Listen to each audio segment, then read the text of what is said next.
Hello, I'm Andrew, and this is Life with ALS. I would like to introduce you to Lauren Manfreda of ALS United North Carolina, formerly the ALS Association's North Carolina chapter. First, I want to discuss the name change.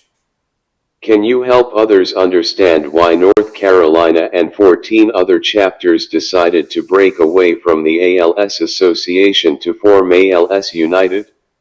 So 15 chapters decided to separate from the ALS, the National ALS Association, so that we could continue to operate as independent organizations in each of our areas. So we could continue in North Carolina to be the same boots on the ground that we always have been and provide the same resources that we wanted to be able to continue to provide to the ALS community. Our organization got started almost 40 years ago when the Thompson family started visiting patients with ALS in North Carolina, and they started support groups in that way. And we've grown over those 40 some years into the organization that we are very proud of today. So we continue to provide the same services, we continue to support the same clinics. We're just operating under a different name at this point. We have been known as the Jim Catfish Hunter chapter. Lots of people still refer to us as that. And then we were the ALS Association North Carolina chapter, and now we are proud to be ALS United North Carolina. Can you explain the services offered by ALS United NC, both to the individual or their family, and to the greater ALS community? So ALS United North Carolina's main mission is to support and empower people with ALS in our state. We really want to ensure that that they're receiving the high quality care that we can provide, the best care that we can provide in the state. We continue to support the 6 ALS clinics that are in our state, and these are multidisciplinary clinics where someone with ALS will visit a few times a year and see multiple clinicians in one visit. And this has been proven to, this type of care has been proven to help with the quality of life of the person with ALS. And we also provide our North Carolina Care grants to help offset some of the costs associated with an ALS diagnosis. We have a loan closet full of a variety of wheelchairs and medical equipment that we can loan out free of charge. We provide support groups as well as educational opportunities, and then also the sense of community. So I think that that's something that's really important, is that we let people with ALS and their families know that they're not alone. That's one of the big impacts, I think, of our walks and some of our social opportunities, is just that sense of community that we can provide. What is the average annual cost of caring for someone with ALS? And how does ALS United help with that? The costs can honestly vary widely depending on the progression of the disease. I've seen ranges anywhere from $90,000 a year to $140,000 a year. And again, it just really depends on the progression of the disease.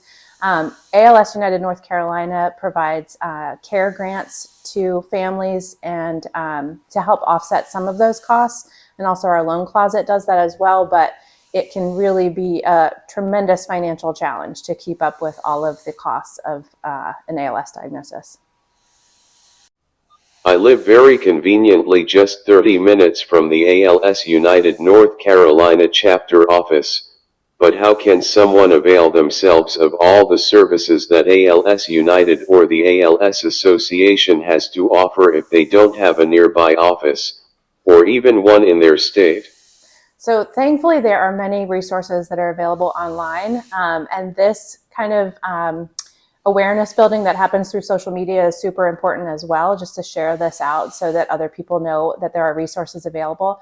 But online resources, online support groups, we always recommend that people start with their own doctors so that they can understand the resources that are available in their community.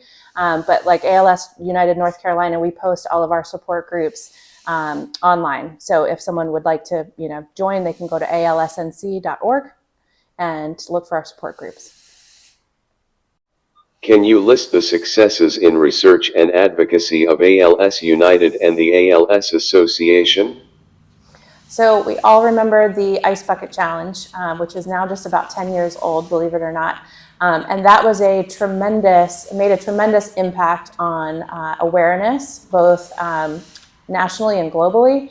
And it really drew attention to the need for critical funding, and encouraged people to give donations and really become advocates. And just a few years ago, the Act for ALS Act was passed, and that helped with increasing access to quality care as well as clinical trials. We continue to advocate both on a federal level and a local level so that we see more funding come toward ALS research and resources for patients with ALS. Can you talk about the ALS walks? What do they do for ALS United NC, and how do they benefit the broader ALS community in North Carolina? So the ALS walks are our number one way to fundraise. And to me, it's such a beautiful day of hope and community and support for people with ALS and their families, as well as an opportunity to remember those that we've lost to ALS. So it's very important. It's a wonderful day to gather. Like I said, it's our biggest fundraiser. We raise over $1 million with 6 different walks in North Carolina. Thankfully, Andrew participates in the Triangle Walk, which is here in Raleigh on April 20th. I get very excited about this just because I love seeing the connections that people make at the walks. Last year, Andrew was there with his TikTok, Andrew with ALS, and he was like a local celebrity and was meeting lots of his TikTok fans. It was wonderful to see, and just that sense of community that comes from the walk, I think is just really important, not to mention the funds that are raised. And we just encourage everyone to get involved, donate if you can. It's really important. We need critical funds to help support the ALS community. So the walks are a really important part of that.